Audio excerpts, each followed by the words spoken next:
Hey fantasy fans, this is Dan here with TreeBeard Book Reviews, and today I'm not reviewing a fantasy book, I'm actually reviewing a sci-fi book, Do Androids Dream of Electric Sheep by Phillip K. Let's get into it.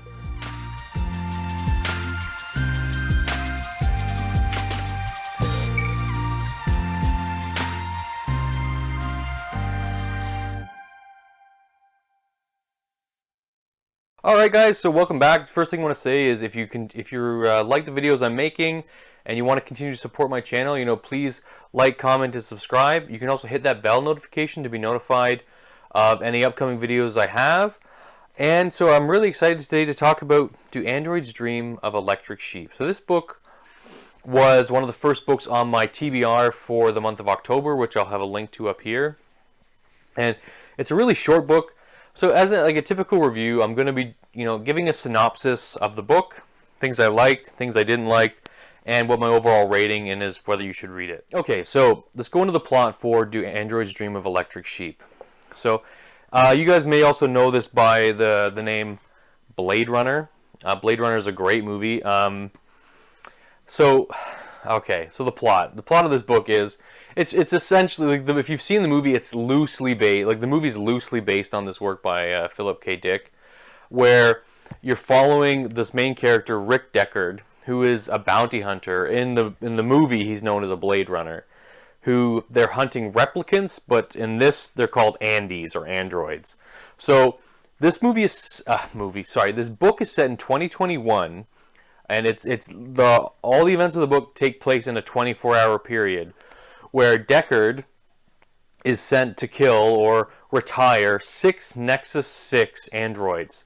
So these are the most advanced androids of the time, and I guess to give a setting of what's happened. So the Earth it's pretty much been decimated by World War. They call it World War Terminus, and Earth is not really habitable, safely habitable. They have to wear breathing apparatuses to breathe the air, and if they can get contaminated and become specials where they're seen as less than, they're like a subhuman in a sense. They're almost like a mutant. So what's happened is humanity has been moving slowly off of Earth to Mars and other colonies in the in the Milky Way galaxy. But Rick, he's still on Earth with his wife, and works for the San Francisco Police Department to retire Andes or androids, and he gets $1,000 per killing an android. And so the plot of the story really is there's these 6 Nexus 6 androids that have been they've escaped the Mars colony. They've landed on Earth.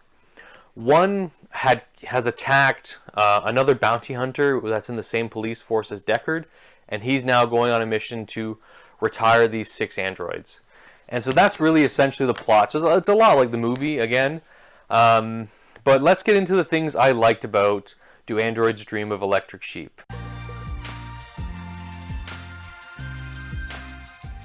Okay, so what did I like about Do Androids Dream of Electric Sheep?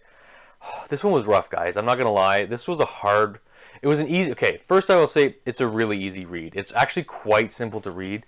It's really, really short. I read this in, I think, 3 or 4 hours. Maybe a little bit more, maybe 5 hours. It's not long. It's really, really short, so I'll give it that. And it's actually quite easy to read. It's really readable. It's quite digestible.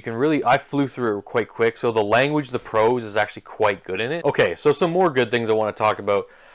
The big thing is really this picture of 2021 and future humanity that Phillip K. had, that, we're kind of doomed to a world war that will wipe humanity out on Earth, and that we have to go, move to live on Earth's no longer habitable. And what happens in this book is Rick Deckard, they have this void comp test is what they use on androids to see if it's an android or a human, because they're so similar. And the androids are I guess intellectually more advanced than the humans. They're really extremely smart, obviously, because they can just compute things so much faster. So what really struck me is what separated humanity from these androids, and it was empathy. It's humans' ability to empathize and have empathy. So as I said, it's empathy that separates humanity from robots. And it was actually quite a poignant point he made about how empathy is what makes us human. And he had this really bleak picture of the future and of what 2021 should look like. And but now looking at 2021 myself, not just what we've been dealing with the global pandemic, but how humans kind of function in general right now. Where we're glued to our technology. We always have a phone or device in front of us, and even now with COVID, where we're separated from our friends and family, and we have to kind of interact through them with screens, and we are kind of losing humanity in a sense that I think that with these devices and phones that we have, like, we are less empathetic. And have we become androids ourselves, with these devices? It was actually a really striking point he made that it was really like a stunning comparison where, in this future, he said, like, only humans can be empathetic, and then now you look at our future and our current state where humans have become less empathetic and more robot-like, always being attached to a device. And if you think about like how these like mobile phones work, cell phones and iPhones and like Samsungs, like even the phone, they're called Androids, right? Where you literally have a wealth of knowledge at your fingertips. You can know where you are at any time in the world. You can face call anyone in the world. He nailed some of that stuff. Like he had like vid calls. The one thing he didn't nail was the hover cars. I wish we had hover cars. That was sweet. But again, it's such a striking point when you think about that. Like that I feel like we have like hit this world where it's just not. We've lost our humanity a little bit, and I'm hoping we can start moving past cell phones. And as I say that, I'm recording on a cell phone here, but it was such something I really took away from the book, and that was one thing it did make me think. And so those are really the two good things I want to say about the book, are that it's really easy to read, and it has actually a really strong message. So now let's get into some of the things I didn't like about the book.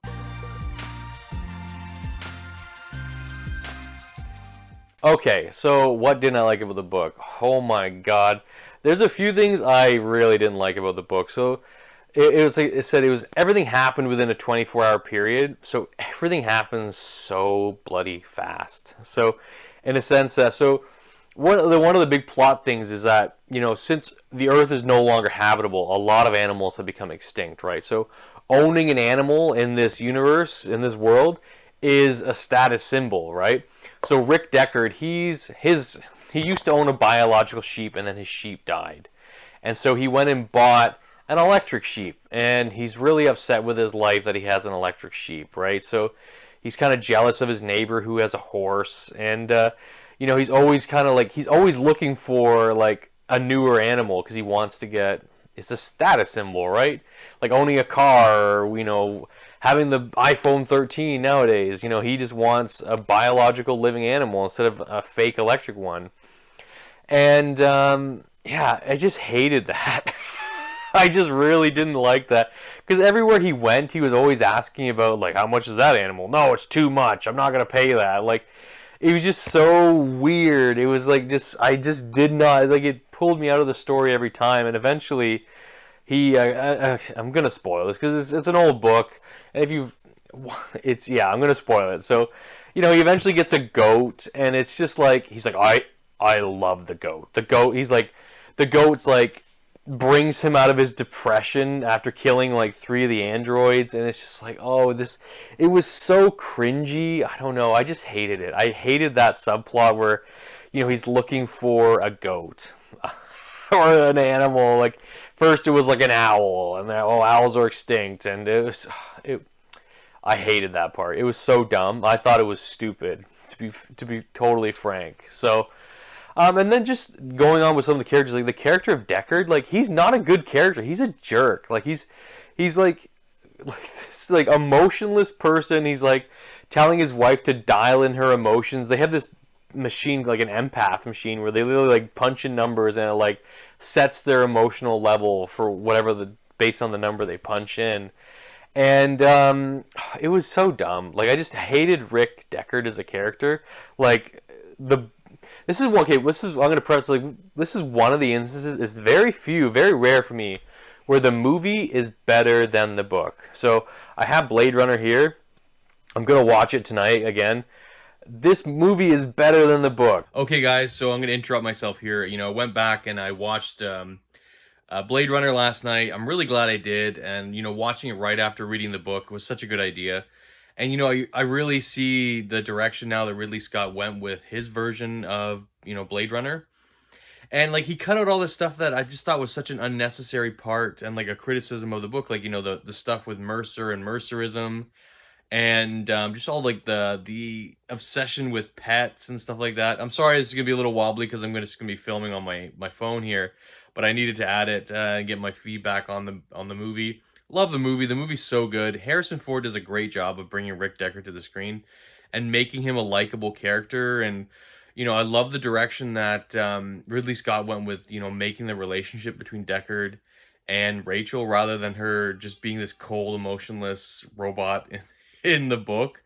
And, you know, having Deckard as being a single guy, you know, makes the movie too. So, yeah, movie is so much better. Like I said, it's really rare where the movie is better than the book. And this is one of those instances. And maybe I'll talk about those other movies or other books and movies that I thought, you know, in a later video that I thought were the movie did it better. So, all right, I'm gonna go back to myself here, and we'll talk more about what's bad. So that's my opinion. I don't know. Some of you could really love this book. I really didn't like this book.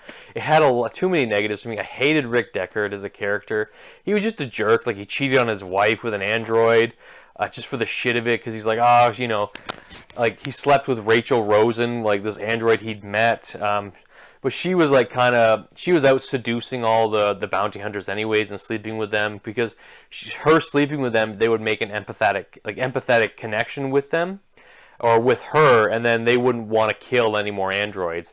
And like Deckard knew that, but he still had sex with her and then got over it. He's like, well, whatever, I'm gonna go kill them all anyways. And I didn't like it. And then, and then she goes and kills his goat. It was so stupid. I honestly, maybe I missed a lot of the other big messages in this book, but I really didn't like it. I really did not like this book. The plot was fine where he's going to hunt the androids, and there's a really cool section. I guess I can mention that.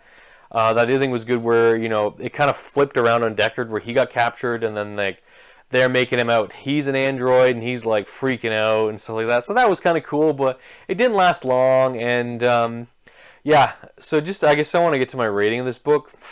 I didn't like this book at all. I think I rated it a 2 on Goodreads, but I'm gonna give it like a 1.7. I did not like it. It like I said, it was a quick read. It's no skin off my ass really to read it, and I won't be reading it again. That's for sure. I'm just gonna keep watching. We'll just watch the movie. But yeah, so that's Do Androids Dream of Electric Sheep. Wasn't for me. I'm glad I read it because I'm no one ever to read it again. And yeah, so thank you guys so much, and we'll see you next time. Thank you.